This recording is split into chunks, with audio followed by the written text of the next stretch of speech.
The first step in this process requires having the right tools, and as most of you know, the little PAL slicker brush is one of the all-time favorites for the long coat, though it doesn't go very deep. You'll need some nail trimmers, a coat rake is handy, definitely a comb to get way down deep in the undercoat. And I have a bigger slicker brush without the soft tips that I sometimes use when I'm in a hurry, especially on the long guard hair on the back. And then a pair of really sharp pointy scissors that you use very carefully to strip out mats. Clippers also are important. And I find that the number 10 blade that I purchased for my Turbo A5s work well. You need to have toys, and that's a critical part of this, because it's important to wear the cat out before you embark on any kind of major grooming excursions. So all the toys come out beforehand. Both Daisy and Intrepid get all their yayas out before we start, just to make sure they're not extra fidgety. This can take minutes, depending on how active your cat is, or it could take quite a long while. So don't forget the play. We all know that play is critical to an indoor cat's mental and physical health, and it's no accident that my vet recently said that Intrepid's heart sounds like that of an athlete, because he gets a lot of workout. Makes us saner, makes him easier to live with, and keeps him fit and healthy. So be sure and wear them out quite well before you start any activities of this nature. Now you can do treat training without having the cat worn out, but you definitely don't want to start clipper training until they're really mellow. So pick your treats. These would be the treats that really get your cats going, and get your clippers out. What I do normally to start this process is just to plug the clippers in, leave the guard on, and treat the cats. Hold the clippers close to their person while you're treating, and usually the first time or two I don't even turn them on. The next time I will turn them on, and then you work your way up to where you can continue treating. And in fact, my cats now, whenever they hear the clippers come on, come running from wherever they are.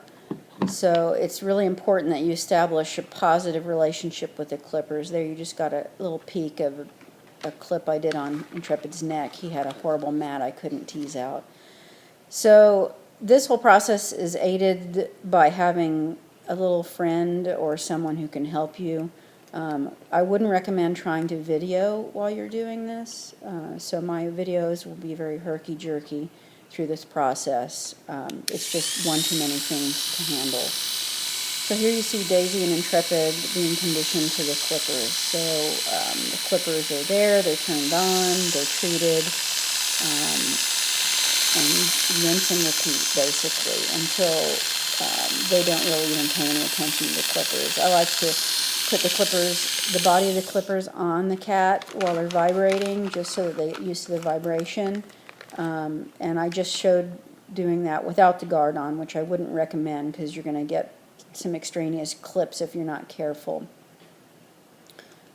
It's also important to note that I don't treat very often with the cats, so this is a big deal for them.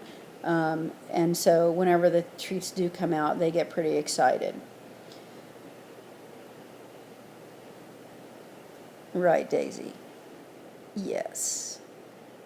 So my handy assistant is holding my first victim in the clipping position. We're going to do a sanitary clip on Daisy today because we've been having some dingleberry problems. So fortunately, she loves to sit this way in anyone's lap, and if she gets scritches, she'll stay there all day.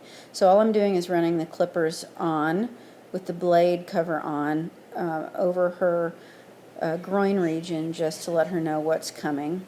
And you can see she's really enjoying the loves that she gets during this process. So do a little bit of grooming just to make sure there's no debris and the feathers there, to get everything all neat and tidy so I can see where I'm clipping, because she's really fluffy back there. So this is a pretty simple process with her. She really loves to be groomed. Then I'll start from one end, and it doesn't really matter. Usually I start from the abdomen end and work my way down towards the tail, because I don't want to take too much of the undertail off, because I don't really want any of this to show. And so then I'll start trimming up the channel there a little bit down towards the tail. Sometimes you want to hold the tail too, so you don't get the tail hair cut.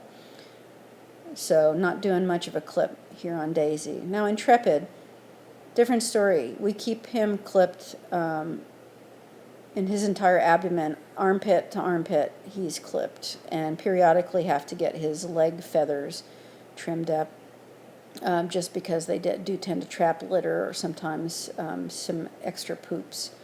So he's not particularly fond of being groomed, nor snuggled or handled, so it's a little bit trickier with him. But Dad can distract him really well there while I take care of this. We're not going to do the full belly clip this time, just a little bit of a sanitary clip, because I don't have the patience to film that. But one thing that's important here to note is that you never want to let your cat get away from you when they're struggling. Release them when you're done. And I thought just for fun I'd show you, once we've collected a bunch of clippings, usually over the course of a couple of weeks, we will roll them up into what most of you have seen is the favorite toy in our household for Intrepid is Intrepid Fur. So you just roll and roll and roll the ball softly until it starts to form a ball shape, and then it really gets small and tight and denser, and you can really start felting it up into a nice size felt ball. Be sure and do one big enough so it doesn't get stuck in the cat's mouth. And I'll tell you what, he will carry that thing around for long periods of time and drop it down the stairs and chase it, and it's the best thing ever. So I highly recommend this. Happy clipping.